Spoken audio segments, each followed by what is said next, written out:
suami yang taat ke masjid, rajin berjamaah, mendengar pengajian, tapi membiarkan istrinya membuka rambut dilihat laki-laki yang tidak mahram, pakai baju you can see, kamu kan bisa melihat, kamu bisa melihat ketiak istri saya, maka sesungguhnya kau kakimu sudah berada di surga sebelah, tapi sebelahnya sudah masuk neraka duluan. Tapi kalau Ustaz kan tidak ada dosa warisan. Wala taziru waziratu wizra ukhra.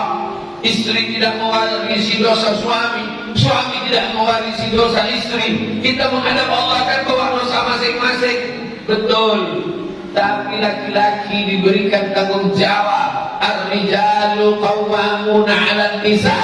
Laki-laki menjadi tanggung jawab terhadap istri dan anak-anaknya, diminta tanggung jawab di hadapan Allah Subhanahu wa taala. Mudah-mudahan yang jomblo cepat menikah. Nah, gara-gara tahu tidak ini yang laki-laki jadi takut menikah. Ustaz Abdul Somad, tolong doakan supaya saya dapat keturunan anak soleh menghafal Quran yang baik, Pak Ustaz. Kenapa? Saya belum punya anak, Pak Ustaz. Belum. Umurnya berapa? 40 tahun. Kok bisa 40 belum punya anak? Belum nikah. Masya Allah, tabarakallah.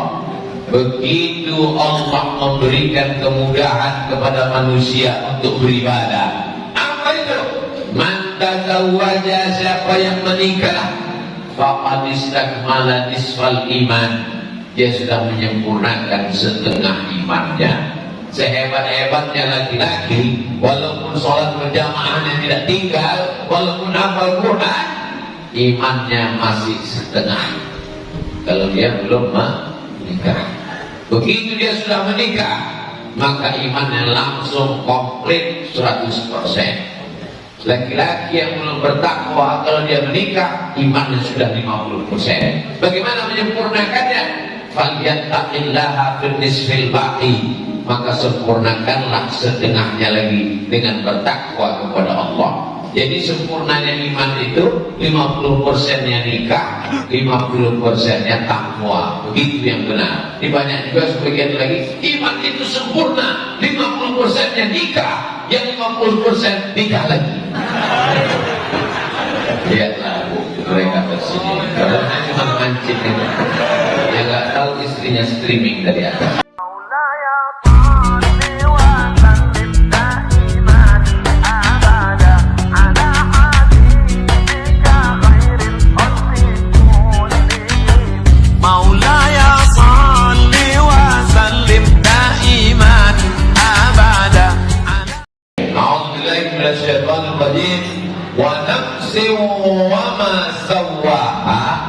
Demi jiwa manusia dan penciptaannya diberi Allah dua jalan, fa'alhamaha fujuraha wa taqwaha. Diberikan Allah ada jalan fujur, jalan kafir, jalan musyrik, jalan zalim, jalan munafik, wa taqwaha, jalan takwa, jalan baik, jalan soleh, jalan wara, jalan zuhud. Pak Ustaz, yang kami tahu jalan Jenderal Sudirman itu lain. Bahwa dalam hidup ini kita memilih. Tidak bisa orang dengan penuh kesadaran minum khamar, pakai ganja, sabu-sabu, sakau, mabuk, lalu ketika ditanya, kenapa kau lakukan ini? Ini sudah jalan saya yang diberikan Allah. Manusia diberikan jalan kebaikan, dan kita juga dipilihkan untuk jalan yang tidak baik. Sama seperti subuh ini, kita punya dua jalan. Jalan yang pertama, teruskan tidur sampai terbit matahari, jalan sholat subuh, jalan ke masjid. Tapi jalan kebaikan, bangun, sholat tahajud, berzikir, bertasbih, istighfar, datang ke masjid, langkahkan kaki, dengar tausiah. Alhamdulillah kita memilih jalan yang baik. Semuanya hadir ke masjid melimpah-limpah. Ini orang-orang sibuk semua ini. Ibu wali kota, DPRD, DPR RI, orang-orang yang tidak sempat, banyak di tempat lain nggak sempat sholat subuh. Pas ditanya nggak sholat subuh Pak, banyak amal lain. Man taraka sholata muta'ammidan, siapa yang meninggalkan sholat secara sengaja, faqad kafara jihara, kafirlah dia secara nyata. Orang yang tidak sholat dibawa kepada hakim, hakim bertanya, kenapa kamu tidak sholat? Sholat hanya buang-buang waktu saja. Maka orang ini dikasih waktu untuk bertobat 3 hari, Jumat, Sabtu, Ahad. Hari Ahad sore hakim nanya lagi, kenapa kamu tidak sholat? Sholat gak penting, panggil algojo, pancung kepalanya, selesai masalah. Tapi kalau dia tidak sholat ditanya, kenapa kamu tidak sholat? Saya tidak sholat karena malas. Maka dia termasuk golongan orang yang fasik. Orang yang fasik tidak dihukum mati, tapi dia diberikan hukum ta'zir. Hukum ta'zir bermusyawarah sultan ulil amri, penguasa dengan hakim, dijatuhkanlah hukuman cambuk, bisa juga hukuman denda, bisa juga hukuman al-habsu, penjara. Jadi orang yang sholat itu 2 kemungkinan. Kalau dia mengejek ajaran Islam, dia murtad. La yahillu damu imri'in muslim illa bi ihda thalath. Tidak halal darah orang muslim kecuali dia melakukan 3. Kalau dia sudah bersyahadat asyhadu an la ilaha illallah wa asyhadu anna muhammadar rasulullah, maka halal darahnya ditumpahkan kecuali dia melakukan 3. Yang pertama, an-nafsu bin nafsi, pembunuh. Dalam Islam orang yang membunuh hukum mati. Yang kedua, at-tayyibuz zani, berzina.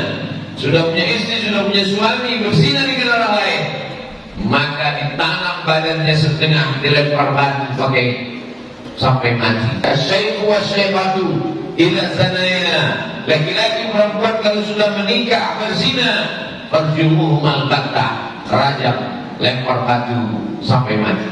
Yang ketiga, at-tariku lidinihi al-mufariqu lil jamaah, orang yang murtad meninggalkan agama Islam, dia pengkhianat, maka dia juga dianggap orang yang halal darahnya. Bukan kata Abu Somad.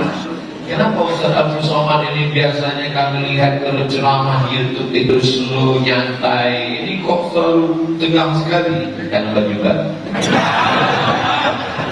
jamaah yang dimuliakan Allah Subhanahu wa ta'ala. Ini subuh ini tausiahnya sampai jam berapa? Sampai waktu maghrib.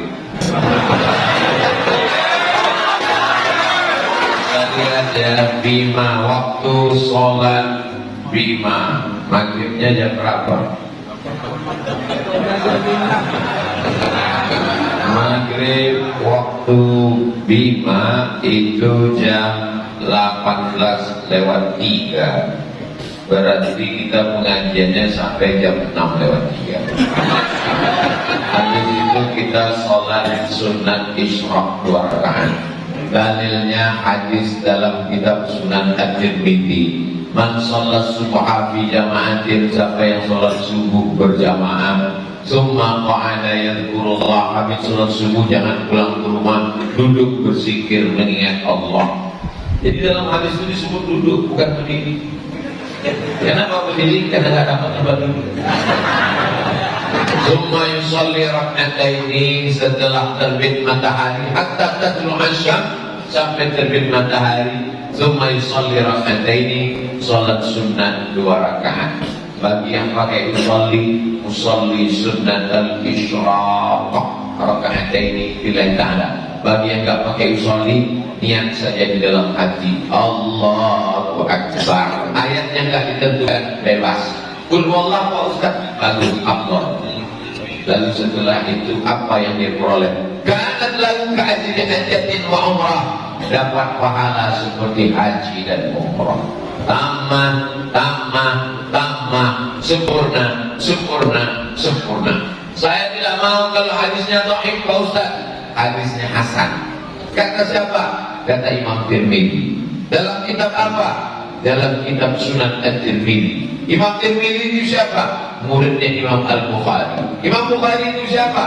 Muridnya Imam Ahmad bin Hanbal, Imam Hanbal. Imam Hanbal itu siapa? Muridnya Imam Syafi'i. Imam Syafi'i itu siapa? Muridnya Imam Malik bin Anas, Imam Maliki. Imam Maliki dapat dari siapa? Dari Imam Abu Sinan. Abu Sinan dari gurunya Al-A'raj. Al-A'raj dari Abu Hurairah. Abu Hurairah dari Nabi Muhammad SAW. Dan yang kita lakukan ini adalah melanjutkan ibadah yang diwariskan dari Nabi kepada sahabat, kepada tabi'in, kepada tabi'in, sampailah ke kita hari ini 1443 Hijrah, 500, hampir 1500 tahun. Sampai hari kiamat Islam akan tetap ada di Bima, insyaallah. Kata siapa? Jangan bangga dengan masjid yang besar. Jangan sombong dengan orang yang hebat di zaman sekarang. Ada kitab tafsir namanya Tafsir Al-Qurtubi. Al-Qurtubi diambil dari kata Cordova. Cordova, Nur, jauh di sana.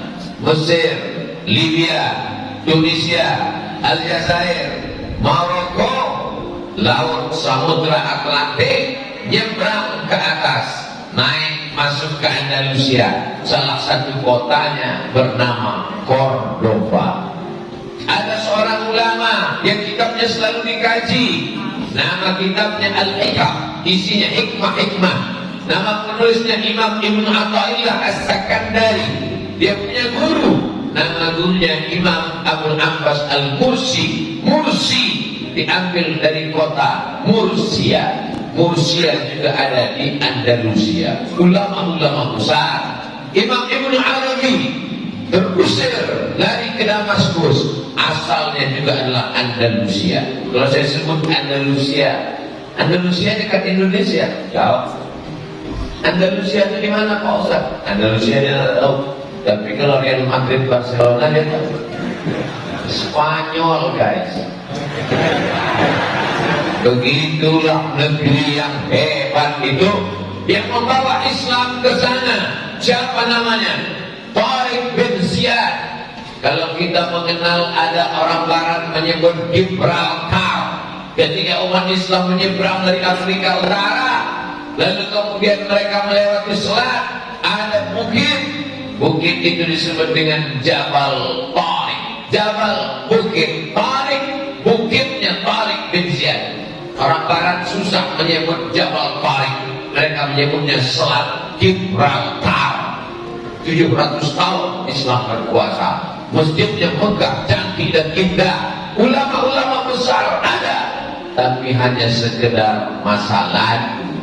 Zaman sekarang tidak boleh masjid itu dilaksanakan sholat karena dia sudah menjadi museum cagar budaya. Apa mau 100 tahun, 200 tahun akan datang masjid ini jadi museum?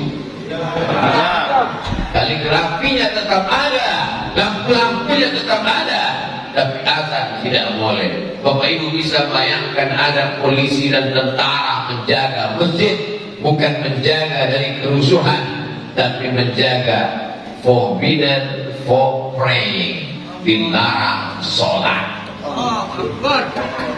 Datanglah turis masuk ke dalam anak muda, dia pun azan di dalam. Allahu Akbar, Allahu Akbar. Datang polisi mau menangkap, nggak boleh sholat di sini. Saya nggak sholat, azan aja. Kenapa kamu azan? Karena batu-batu ini rindu mendengar kalimat Allah Akbar.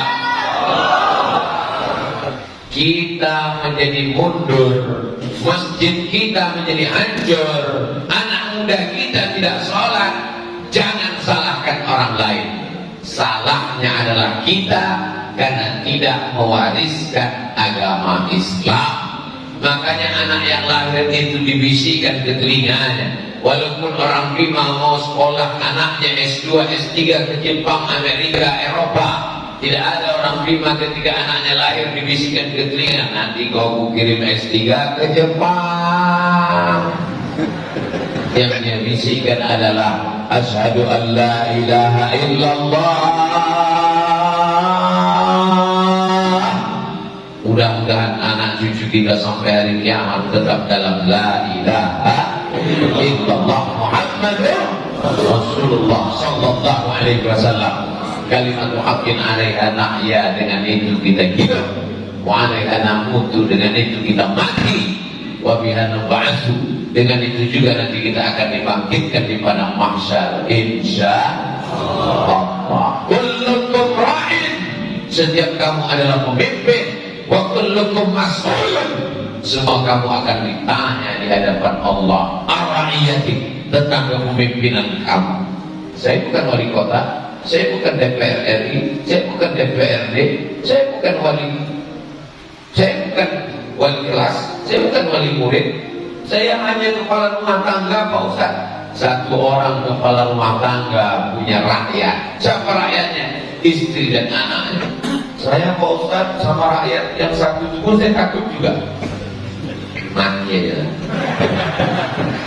Kita akan diminta tanggung jawab di hadapan Allah. Seorang suami yang taat ke masjid, rajin berjamaah, mendengar pengajian, tapi membiarkan istrinya membuka rambut dilihat laki-laki yang tidak mahram, pakai baju you can see, kamu kan bisa melihat, kamu bisa melihat ketiak istri saya, maka sesungguhnya kakimu sudah berada di surga sebelah, tapi sebelahnya sudah masuk neraka duluan.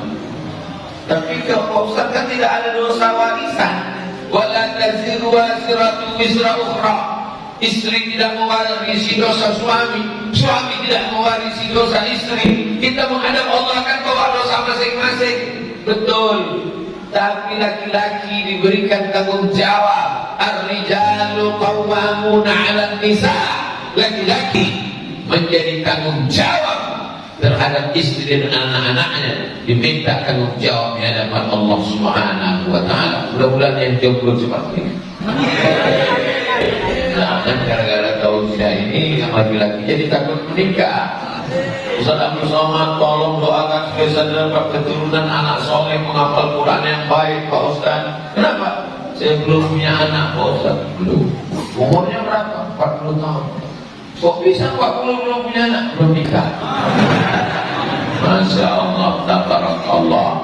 Begitu Allah memberikan kemudahan kepada manusia untuk beribadah. Apa itu? Man tazawwaja, siapa yang menikah, faqad istakmala nisfal iman, dia sudah menyempurnakan setengah imannya.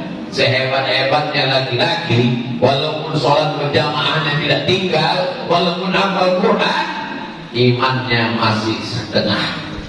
Kalau dia belum menikah, begitu dia sudah menikah, maka imannya langsung komplit 100%. Laki-laki yang belum bertakwa, kalau dia menikah, imannya sudah 50%. Bagaimana menyempurnakannya? Falyattaqillaha fin nisfil baqi, maka sempurnakanlah setengahnya lagi dengan bertakwa kepada Allah. Jadi sempurnanya iman itu 50%-nya nikah, 50%-nya takwa. Begitu yang benar. Di banyak juga sebagian lagi, iman itu sempurna, 50%-nya nikah, yang 50% nikah lagi. Lihatlah Bu, mereka tersenyum. Padahal cuma mancing aja. Dia nggak tahu istrinya streaming dari atas. Saudara yang dimuliakan Allah Subhanahu wa taala. Jadi menikah itu adalah ibadah. Jangan salah paham. Menikah adalah ibadah, tapi buah dari pernikahan adalah anak. Kalau ada orang yang rajin sholat setelah meninggal dunia, putus. Tapi orang yang menikah ibadahnya tidak putus. Kenapa?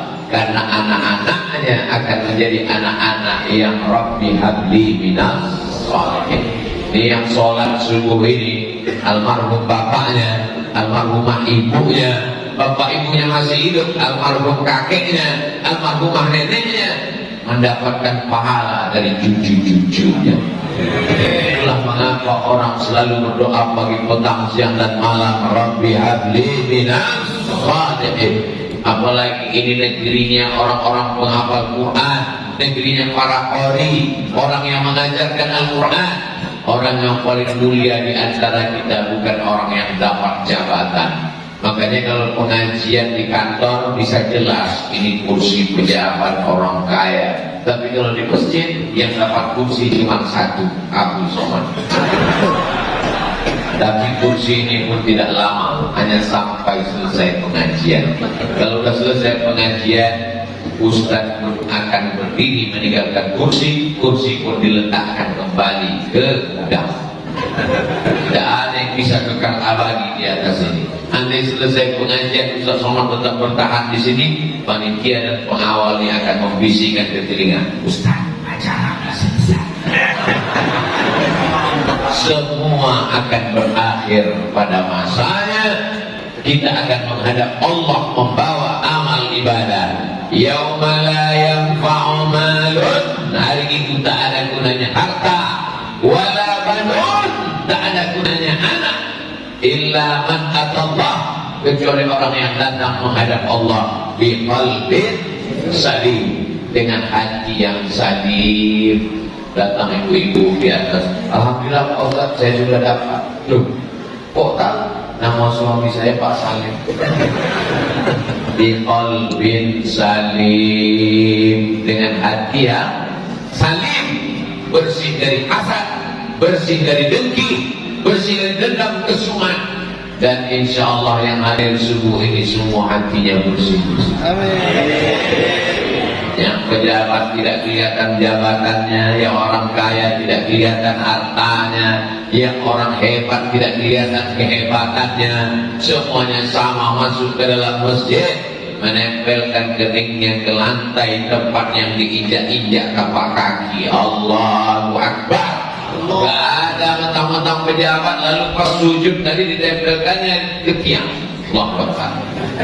Semuanya sholat rukun sahnya sujud, dan sujud itu rukun sahnya dua ujung kaki, dua lutut, dua telapak tangan, satu kening menempel ke lantai, menunjukkan bahwa dia rendah, hina, tidak punya apa-apa, diciptakan dari tanah, berjalan sebentar di atas tanah. Tak lama lagi dia pun akan menjadi tanah dan akan dimakan cacing. Apa yang kita sombongkan? Semua akan tinggal, semua tidak akan dibawa mati, walaupun sayangnya setengah mati. Apa namanya?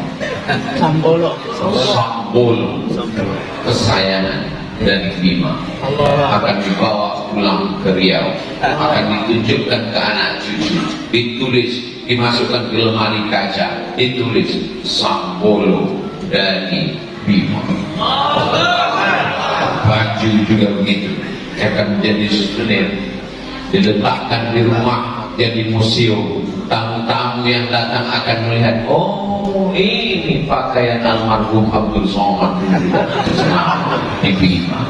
Semua hanya tinggal kenangan. Yang kita tinggalkan kenangan baik atau kenangan buruk. Harimau mati meninggalkan belang, gajah mati meninggalkan gading, manusia mati meninggalkan hutang. Tulislah, ingin meninggalkan nama baik atau meninggalkan nama buruk. Nama-nama yang disebutkan oleh protokol kita tadi, nama-nama baik, hakim agung, qari-qari, orang mulia, sultan-sultan, menegakkan agama Allah. Ketika kau punya jabatan, punya kekuasaan, pakai untuk bangun masjid, pakai untuk bangun pesantren, pakai membangun Islamic Center, kirim anak-anak ke Al-Azhar Kairo Mesir, ke Darul Mustafa Karim, ke Parawiyin Maroko, ke Zaitunah Tunisia. Mereka akan pulang menyebarkan dakwah Islam. Kalau kau bukan ulama, maka pahala ulama dapat. Kenapa? Karena mereka akan membuka pondok pesantren, menebarkan dakwah Islam. Kalau kau tidak penghafal Quran, bantu pondok pesantren, datangi anak-anak tahfiz Quran, tanya Tuan Guru, Assalamualaikum Tuan Guru. Waalaikumsalam. Berapa anak tahfiz Quran yang belum bayar uang sekolah, anak yatim, fakir miskin dan duafa? Mana datanya? Ini datanya Pak, mau bantu? Enggak, mau nanya aja. Karena ini yang dimuliakan Allah Subhanahu wa ta'ala. Ada uang yang kau belikan ke mobil, mobilmu akan dijual anak istrimu. Yang kau bawakan ke rumah, rumahmu akan ditempati oleh orang lain. Yang kau belikan tanah, surat tanah akan diganti dengan nama lain dalam akte notaris Badan Pertanahan Nasional BPN. Tapi ada nama yang kekal abadi, nama dalam catatan malaikat. Walaupun tidak disebut Ustaz Abdul Somad, siapa yang membeli keramik, siapa yang membuat kubah, siapa yang merokok lampu, siapa yang membangun masjid, siapa yang mewakafkan tanah, karpet, sound system, meja, ini semua tidak luput dari catatan malaikat, mengalir pahalanya sampai hari kiamat insyaallah. Tapi yang dimuliakan Allah Subhanahu wa ta'ala, ismasyita, hidup sesuka hati. Mau hidup jadi orang kaya, silakan. Mau hidup jadi pejabat, silakan. Mau hidup jadi perampok, silakan. Fa innaka mayyit, tapi ingat, kau akan jadi mayat, kau akan dimandikan, kau akan dikafankan, kau akan disolatkan, kau akan dikuburkan, dan kau akan ditinggal sendirian. Istrimu akan dipinang brownies berondong manis. Yes. Anakmu akan pergi meninggalkanmu, mengambil harta, mereka berebut. Anakmu mungkin tidak terlalu ganas, tapi menantumu luar biasa. Tetanggamu, kalau dulu kau baik, dia akan kirimkan Al-Fatihah. Hari Jumat dia bacakan Yasin. Tapi kalau kau dulu sombong, maka dia bersenang dengan meninggalnya kau. Jangan meninggal, alhamdulillah. Jamaah yang dimuliakan Allah Subhanahu wa ta'ala, kalau saat sholat meninggal di Riau, jamaah di Bima mau bacakan Al-Fatihah? Alhamdulillah, jangan sekarang. Membaca Al-Fatihah sebelum doa, setelah doa, untuk orang yang hidup, untuk anak baik. Karena dalam Quran dikatakan, ya ayyuhalladzina amanu taqullah, hai orang yang beriman, bertakwalah kepada Allah, wabtaghu ilaihil wasilah, carilah perantara antara engkau dengan Allah. Tapi katanya nggak boleh ada perantara, Pak Ustaz. Bukan seperti orang kafir musyrik jahiliyah, perantaranya berhala Lata, Uzza, Manat, Hubal, Jibti, Taghut, Naham. Itu yang nggak boleh. Perantara kita dengan Allah adalah amal soleh, kan somat. Perantara kita amal soleh. Ada orang masuk ke dalam gua, tiba-tiba hujan gerimis, mau berlindung ke pohon kayu gak ada, yang ada lubang tanah, masuk dia ke dalam gua. Tiba-tiba menggelitik batu besar dari atas bukit, menutup pintu gua, tertutup gelap, gak bisa keluar. 3 orang, yang satu bertawassul dengan amal soleh. Ya Allah, aku punya pembantuku gajinya gak diambil. Tiba-tiba dia lari, dia gak tahu kemana. Duitnya aku berikan ke kambingnya beranak pinak, bercucu cicit, melimpah ruah. Setelah lama pembantuku datang, aku panggil dia, pembantu, sini sebentar. Pembantu itu datang, aku katakan kepada dia, dulu sebelum kau pergi gajimu tidak kau ambil. Betul, gajimu sudah kubelikan kambing, semua kambing ini milikmu. Kalau kau mau ambillah. Diambilnya semuanya. Parah juga pembantuku itu, satu pun tak ditinggalkannya. Ya Allah, aku bertawassul kepadamu dengan amalku ini, maka terbuka pintu gua karena sedekah. Itulah keutamaan sedekah, bertawassul kepada Allah dengan amal soleh, dikabulkan Allah. Tapi belum bisa keluar karena celahnya baru kecil saja yang terbuka. Orang yang kedua bertawassul lagi kepada Allah dengan amal solehnya. Ya Allah, aku punya seorang ibu dan ayah. Aku pulang ke rumah membawa susu kambing. Anakku menangis kehausan, istriku menangis kelaparan. Tapi tidak aku berikan susu kambing itu kepada mereka. Kutunggu ayah ibuku terbangun, karena aku pulang mereka sudah tertidur di tengah malam. Setelah mereka terbangun, aku berikan kepada mereka. Ayahku minum, ibuku minum. Kalau memang baktiku kepada orang tua ini bisa meringankan beban hidupku, maka bukakanlah pintu ini ya Allah. Terbuka, itu berarti kita bisa berdoa kepada Allah dengan menyebut bakti kepada kedua orang tua. Mudah-mudahan kita termasuk orang berbakti pada orang tua. Yang ketiga, dia bukan orang kaya, dia tidak bisa bersedekah kambing, dia tidak bisa berbakti kepada orang tua karena orang tuanya sudah meninggal dunia. Dan dia berdoa, ya Allah, aku jatuh cinta kepada sepupuku, kami hampir berzina, tapi kemudian ketika aku akan melakukan perbuatan dosa, aku ingat kepada Engkau ya Allah, aku tidak jadi melakukannya. Kalau memang amal tidak jadi buat dosa ini bisa dijadikan sebagai wasilah untuk berdoa, kabulkanlah ya Allah. Terbuka pintu dua. Kenapa? Karena ada orang berdoa kepada Allah sebab tidak jadi melakukan perbuatan dosa, bisa juga dijadikan sebagai wasilah kepada Allah. Tapi tidak jadinya melakukan perbuatan dosa karena takwa kepada Allah. Jadi tidak bisa kita berdoa, ya Allah, aku tidak jadi melakukan perbuatan dosa karena takut ditangkap Satpol PP. Karena lillahi ta'ala. Mudah-mudahan adik-adik anak-anak muda yang mengawal ini juga dapat menjadi wasilah mereka.